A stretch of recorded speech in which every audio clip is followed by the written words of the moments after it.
सभी को राधे राधे। इस ऑनलाइन क्लास में आप सबका स्वागत है। आज हम कक्षा 10 का जो पाठ संख्या 2 है, तुलसीदास जी, उनके बारे में पढ़ेंगे। तुलसीदास जी का जो संबंध है वो भक्ति काल से है। भक्ति काल जो है, इस भक्ति काल में 2 धाराएं हुई है।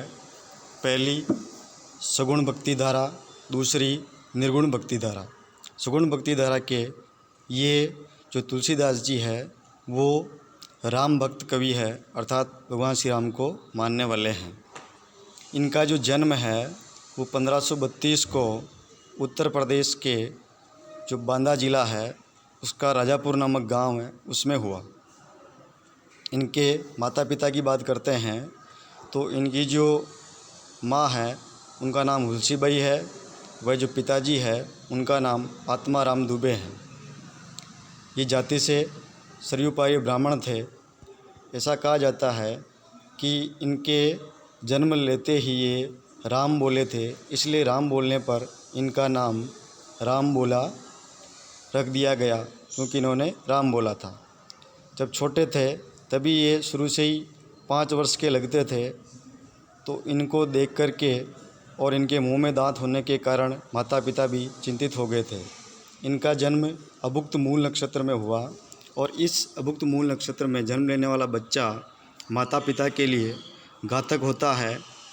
तो इस अभुक्त मूल नक्षत्र में जन्म लेने के कारण इनकी जो माँ होती है उनकी भी मृत्यु हो जाती है, तथा कुछ समय बाद में इनके जो पिताजी होते हैं वो भी मृत्यु को प्राप्त हो जाते हैं। इसके बाद में इनका जो लालन पालन है वो एक मुनिया नाम की दासी होती है। इस महिला ने इनका लालन पालन किया और इनको बड़ा किया। उसके बाद इसका भी देहांत हो जाता है। अब जब ये वहीं पर गरीब है, माता पिता नहीं है, अकेले रह रहे हैं, तब इनको एक व्यक्ति मिलते हैं जिनका नाम नरहरि दास होता है। ये जो नरहरि दास है, इन्हीं को ये अपना गुरु मानते हैं और ये इनको अयोध्या में ले जाते हैं। यहाँ ले जा कर के इनको शिक्षा दीक्षा देते हैं तथा इनसे प्रभावित होकर के 1631 में ये रामचरितमानस की रचना करते हैं, जिनका समय 2 वर्ष 7 माह 26 दिन होते हैं, अर्थात इस अवधि में रामचरितमानस पूरी होती है। अब कुछ समय पश्चात इनका विवाह भी होता है। इनकी पत्नी का नाम रत्नावली होता है। इनकी प्रमुख जो भाषा है वो अवधी है और इसी अवधी भाषा में ये जो रामचरितमानस है वो लिखा गया है, तथा इन्होंने ब्रज भाषा का भी प्रयोग करा है। इनका जो छंद है वो चौपाई छंद है। इनकी जो रचनाओं की अगर अपन बात करते हैं तो इनकी रचनाओं में रामचरितमानस प्रमुख है।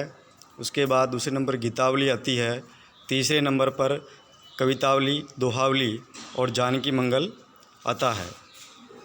जब अंत में ये एक हनुमान बाहुक नामक ग्रंथ की रचना करते हैं और काशी का जो 80 घाट है वहाँ पर 1623 को इनका निधन हो जाता है। इस प्रकार हिंदी साहित्य में एक और कवि हुए हैं जिनका नाम नाभादास जी है। इन्होंने इनको तुलसीदास जी को कलिकाल का वाल्मीकि भी कहा है। इस प्रकार आज हमने तुलसीदास जी के कवि परिचय के बारे में पढ़ा है। आप सभी इसको उत्तर पुस्तिका में उतारेंगे। सभी को राधे राधे।